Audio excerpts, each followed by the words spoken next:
guys, we are here with my boy, my guy, my oos, Joe. What's up, Um, guys? Say hello to my lovely rock stars, Joe. What's up, guys? I'm happy to be here. Nervous, but I'm happy. And it feels so weird calling him Joe because I always call him by his last name, so I don't feel comfortable calling him Joe at this point. But It's all good. y'all don't know him like that for y'all to be calling him by his last name. um, okay, backstory. So Joe and we started training at a facility in Staten Island that will not be mentioned on my channel. I keep telling y'all I will never give this place any recognition on my channel anymore. What channel? What facility? Like, Oh, okay, okay. You catch on quick. You catch on quick, my guy. So we met in what is this? 2020. So 2017, I think 3 years yeah, ago. around 2017, 2016. We met. And funny story. I don't think he knows this, but I actually got my first concussion from giving this guy a suplex. Oh yeah, the Northern Lights, baby, Northern Lights. What? Why does my head feel like oh I'm concussed? So yeah, just tell the people how you got into the wrestling world. I'm pretty sure they would like to know. I would like to know because I don't know how you got into wrestling. Me, I got into wrestling at a very young age. I was always a kid that was active, that likes to play with his toys and do his little guy things, throw himself around, break bones. But one day I was watching, no, I was with my godparents and my godbrothers, and they had this thing on, and I'm like, what is this? And it was TNA. At the time, it was the golden era of TNA. That's a throwback. And I was watching the main event Mafia push a wrestler off a ladder, and I'm just like, wow, I'm really digging this. And from there, it went off. I was always told my parents I want to become a wrestler. I always said I was going to do it.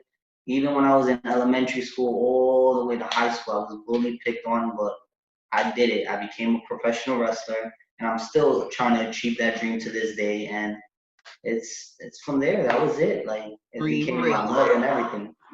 And then it's funny because we've only wrestled on a card against each other once. And I'm thinking I have the video like recorded with my commentary. I'm debating if I want to put it up because I was real shady in that video towards somebody in the match. I might put it up this week though. But we only Yo, let me know. I'll be right there with you. I mean listen, for the most part, that match was the highlight of that match was you and what's the guy? Justin Adams. Yeah. That like y'all did most of the work in that match. The rest of us was just standing there looking clueless, honestly. And then it's interesting that we started at the same school. We only wrestled once, and then when we both left, we ended up at the Same same school. facility again. So That's crazy because we both were at House of Glory. I am no longer at House of Glory just due to injury reasons and just life happened. So I took a back burner. Are you still at Hog? right now, as I said, I broke my lower back at work. So I haven't been in wrestling for almost, it's gonna be close to a year now. But I'm definitely gonna be back. I don't care what my back is, but I'm definitely gonna be back. But not many know, and you might not know, but I want to thank you personally because you were the one to get me back into wrestling.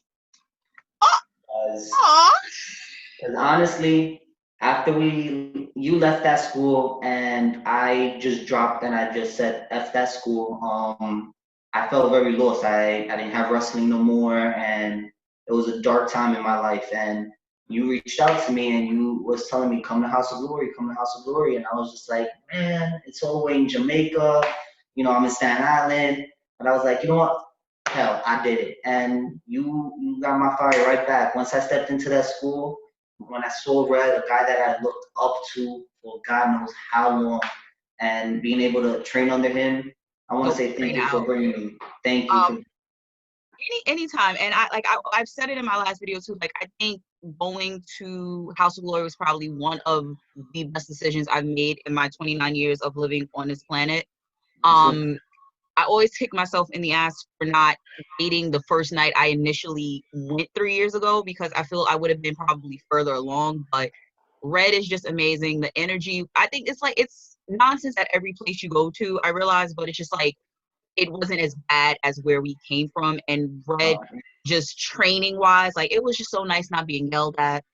Like when I in messed up. my opinion, I feel like yes, I'm gonna regardless that facility gave me my little base, my rinkadink of a base, but Red was the one that saw potential in me and he molded me and I physically, spiritually, anything, I cannot thank Red enough. Brian, Excel, I Same. can't thank them enough because they gave me an opportunity, they taught me, they kept it real with us, and at the end of the day, that's what professional wrestling is. It's a hard sport. People don't understand that what we do on a night in and night out is grueling, not on our body, mentally, and it's something that it's hard, but at the end of the day, it's what we love. This is in our DNA, and I can't say it, but it's my life. It's a part of us. Like you can't get rid of it. No matter how much you say I quit wrestling, I'm done. This is it. Like you're gonna go back to wrestling. Like it's the only thing you know how. I say that too. I'm like, I don't care how beat up I am. Like, even if I just go back and manage, I'm Yeah. like, I had that realization. And I was like, damn, I really miss, like, I don't miss the politics and the BS, but like, I miss the road trips. I miss being in the Yes. locker rooms. Like, I It's miss, like a family vibe. It's just you get to know people and you build relationships on them, and it's something that you can't never take for granted because like you blink and you're like, holy snap, like that match is done. Like I did good, or damn, I didn't do good, but still, I appreciate my match that I did. It was my match I appreciate. and then like, Can't. I know one thing I always used to like try to tell y'all, especially like the ones that were younger than me. I always Mhm. just like the main thing I felt like while I was there, it was playing the big sister role. And I always used to tell you guys, go to school. Wrestling is going to be here because you're going to be like me one day. You're going to wake up and be 30. You're going to be injured. And then you're going to be like, damn, what can I do with myself? And I always knew like I had the initial teaching degree and everything to fall back on. So like I already knew like once wrestling put me to the wayside, I knew what I was going to do. So I'm actually very happy that you found something to do while you were injured, because I remember when you got hurt and I'm like, dude, like, I don't know how you and George got the same exact injury. Like, it was insane. And he was out, I think, for about a year as well with this, like, the same exact injury, but I think he did get hurt in a match. Yeah. So I did see you started your little fitness thing now. Yes, Yes. out here.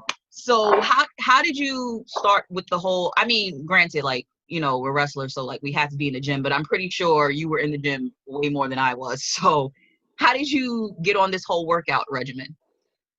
Honestly, it was when I started in Newdorp in high school. We had a class. Guys, he lives in Staten Island, unfortunately. Yes, I'm a Staten Islander, but born and raised in Sunset Park, but moved to Staten Island. But I was in New York and I had a kinesiology class. I believe that's how you say it. Yeah. But and we was in the gym, and then it turned into okay, now gym class is no more gym class, it's weight training class. And ever since there, I did football, I did all types of sport, and I just loved working out, like seeing your body change, not only internally but externally. Like it really opened up my eyes, and ever since then, I started wrestling. I was like, you know what? I might as well do something that's gonna not go not only hand in hand with wrestling, but hell. So I decided to go online. I became an ISSA certified personal trainer nutritionist, and it was from there on. I fell in love with working out, helping out people, just making sure that people live a healthy life, not only internally but externally, and just achieve all their goals that they can. How often do you work out now? What happened? How often do you work out now? Well, it's July 1st was my official day back into the gym. Knowing that COVID is out, so not only I put all my money, my sweat, blood, and tears, I built the gym that's you can't see, but I built a gym in my basement, and as Yes. much as I can to work out. Like I love it. It's just what is ingrained into me. Like you have to. How did you fix your eating? Because I feel like when we were training in Staten Island, I feel you weren't a frequent, like, after shows. Like, I don't recall you being a frequent diner visitor with us. So how did you go, like, getting your eating in order? Because that's my vice right now. I love to eat. People don't understand. They think that eating healthy is going on a diet and doing the keto, the plant-based, this, and that, and it comes down to the basics. Like when I was learning in my course, there's 3 levels.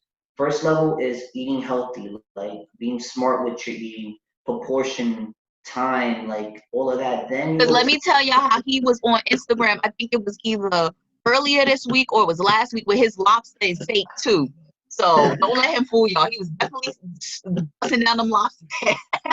hey, you have your cheat days. When you work hard, you get your cheat days. But yeah, it's levels to it, and people don't understand. So they jump into a level 3 diet, which is Mm. counting calories, not having too much carbs, not having too much fat, not having too much protein, like all of that, and it doesn't last for them. It really doesn't last because they don't understand it. Because physically their body can't handle it, mentally they can't handle it, and they go off and hello, Dunkin' Donuts right across the street, get a freaking box of donuts. Like Yeah, I think that was my initial issue.